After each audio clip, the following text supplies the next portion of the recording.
Paralives might be in early access with gameplay that's a little bit limited at the moment, but with a bit of creativity, there's still loads of fun things to try out. So in this video, I'm going to go through 10 gameplay ideas that you might like to try, and for those of you that like a challenge, I have included some extra rules in some of these ideas to make them even more difficult. By the way, at the time I'm recording this, we just ticked over 10,000 subscribers, so I just wanted to quickly say thank you to all of you for watching and following along. I still can't believe that there's this many of you, but thank you all so much. And if you haven't met me yet, my name is Ash, and on this channel I make gameplay videos, tutorials, news videos, and more, all about life simulation games like Paralives and The Sims 3. So if you're interested in any of that, don't forget to hit subscribe so that you don't miss out on any of my future videos.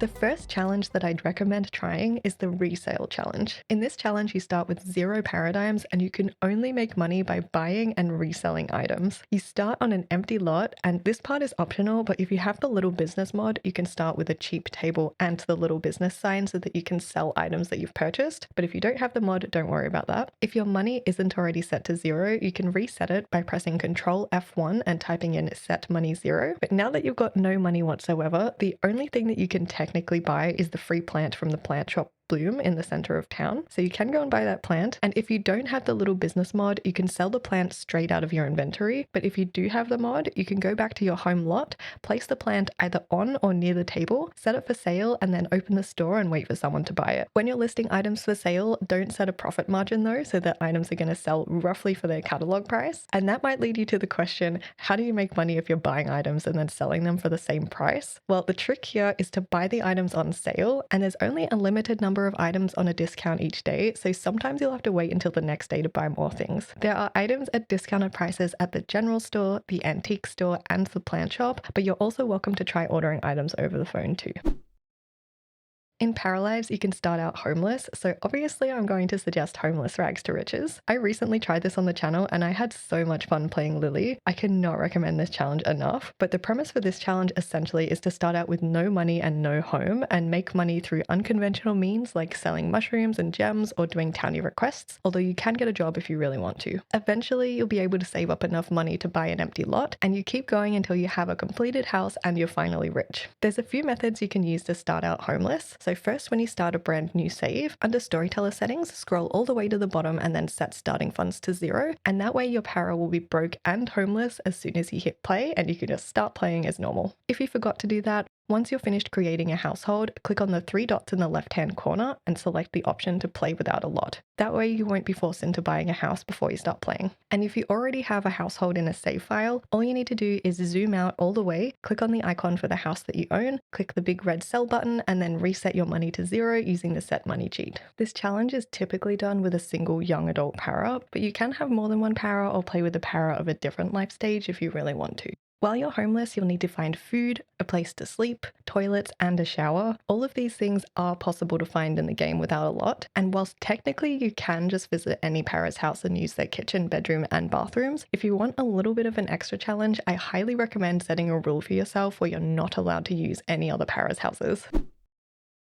In Paramaker, you can create a teenager without any adults or elders in the household, so a fun challenge to try would be to start with a single teen and try to survive until adulthood. Not only will you have to find a way to make money, but teenagers also have to attend high school, so you'll have the added challenge of trying to keep their grades up. Teenage paras can get a job as long as they fit it in around their school schedule, but you can skip paid work completely and survive off of collectibles, free items from garbage collection day, and other methods too. You can start with a fully furnished house if you want to, but if you want to make the challenge even harder, you can start homeless with no money, rags to riches style. And another bonus challenge would be to not buy a house until your teen ages up into a young adult, because in real life, teenagers are probably not going to be buying property.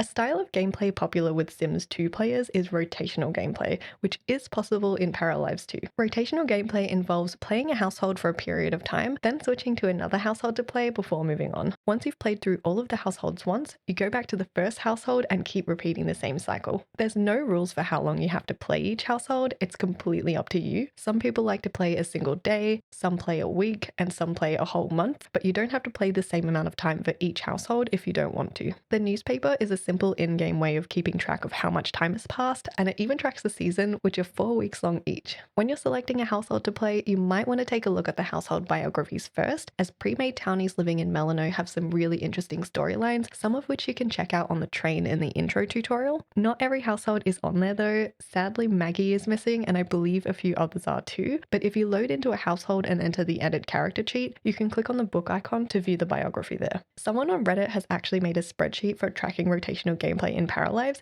so I'll pop the link in the description if you want to try this out. It has the number of days in the household on the left, the household funds, the names of all of the paras in each household, plus their age, jobs, personality, generation number, partner, and also a separate column for extra notes. If you're playing rotationally, to switch between households when you're finished up with one rotation, zoom out as far as you can on the map, click on the house icon that belongs to the household that you want to switch to, and select switch to this household. If you're a Sims 2 player, you might also be familiar with want-based gameplay, which you can technically do in Paralives 2, but sadly the wants aren't as fleshed out as The Sims 2, but you can get wants from clicking on emotions with the green exclamation mark on them, and you can also get some from certain interactions and story cards too.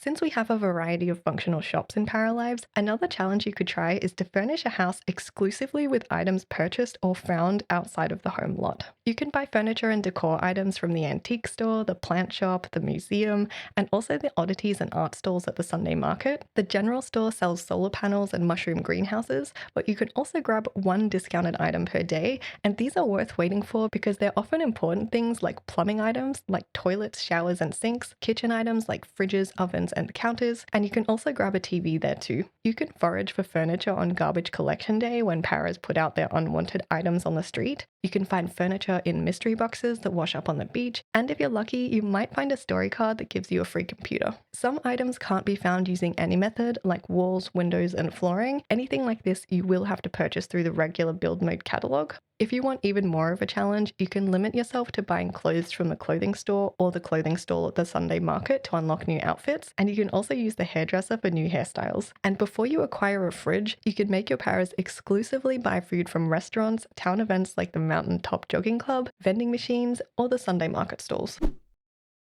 The community centre is located out the front of the museum, and as you can see, it's not in a great state. If you look at the memorial next to the cellar door restaurant, you can see what the community centre used to look like, and there's also a townie request that mentions the community centre rebuilding initiative, so it seems to be hinting that you can rebuild the community centre. If you head inside the community centre, you'll find 4 books which you can donate to. One is an art bundle where you can donate your own paintings and paintings that you can collect from buried treasure around town. Another one is a funding bundle where you have to donate money, and this gets very expensive very fast. For the food bundle, you'll have to donate cakes, simple meals, gourmet meals, and mushrooms. And for the technology bundle, you'll need to donate a handful of items that you can easily buy from the catalogue. Don't be fooled by the quick list though, this is actually really difficult to complete, especially when it comes to the rare mushrooms and paintings, and you'll also need to get your para quite high in the art skill in order to make paintings that meet the requirements. And that's not even including the insane amount of money that you'll need to gather for the funding bundle. I'm actually partway through completing this challenge right now on this channel, and I ended up using quite unethical ways of doing everything, but it has been so much fun and has given me many hours of entertaining gameplay already. Since I haven't completed all of the bundles just yet, I can't confirm if anything actually happens when everything is finished. Obviously there are in-game hints for rebuilding the community center,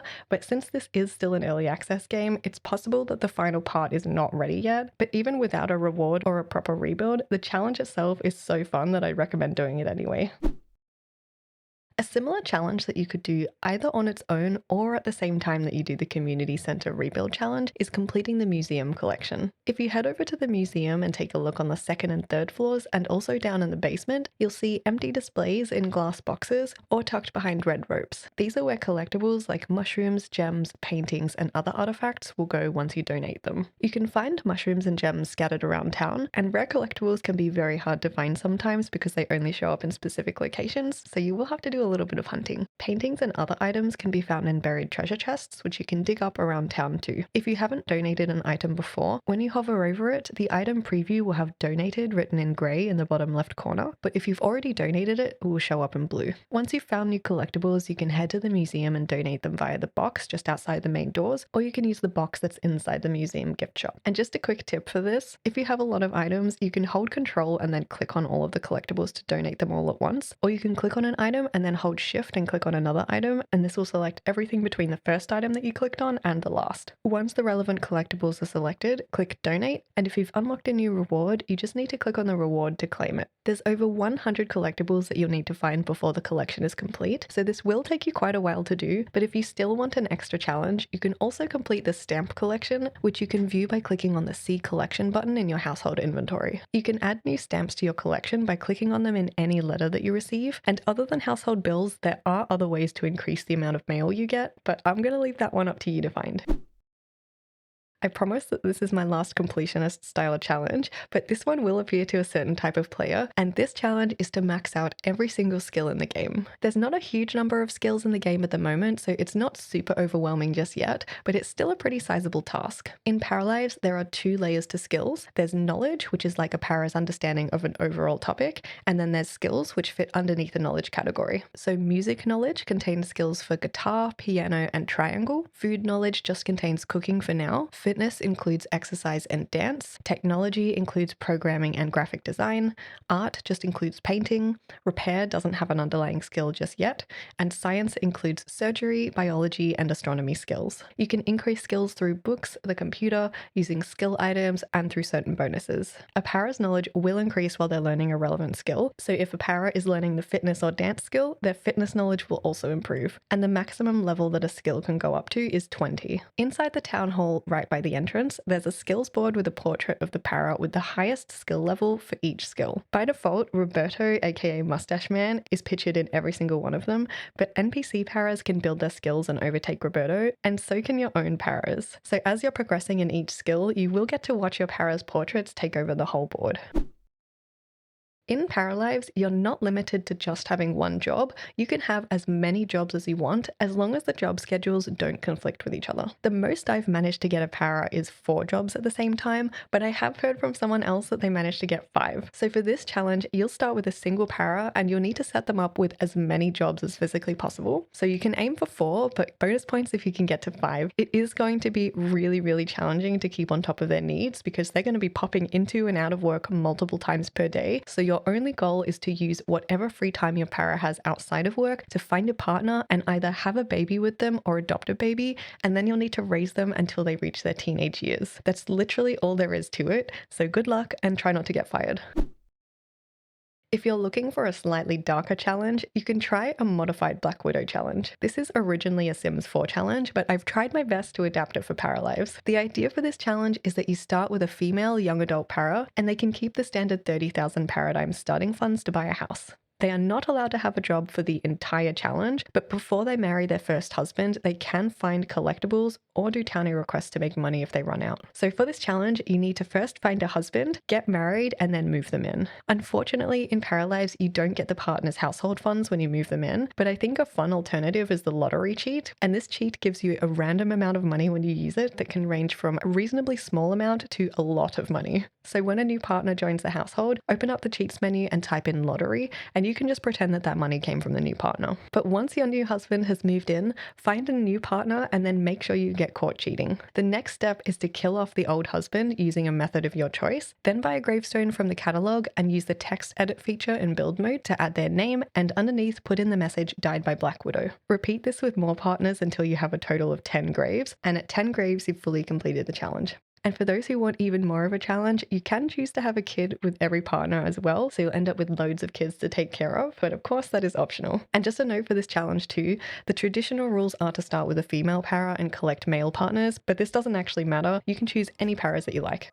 I hope you discovered some fun ideas to try, but let me know if you have more gameplay ideas or if you have extra rules or ideas to add to any of the challenges that I mentioned today. And don't forget to subscribe if you haven't already, but thank you so much for watching. I'll see you in the next one. Bye everyone.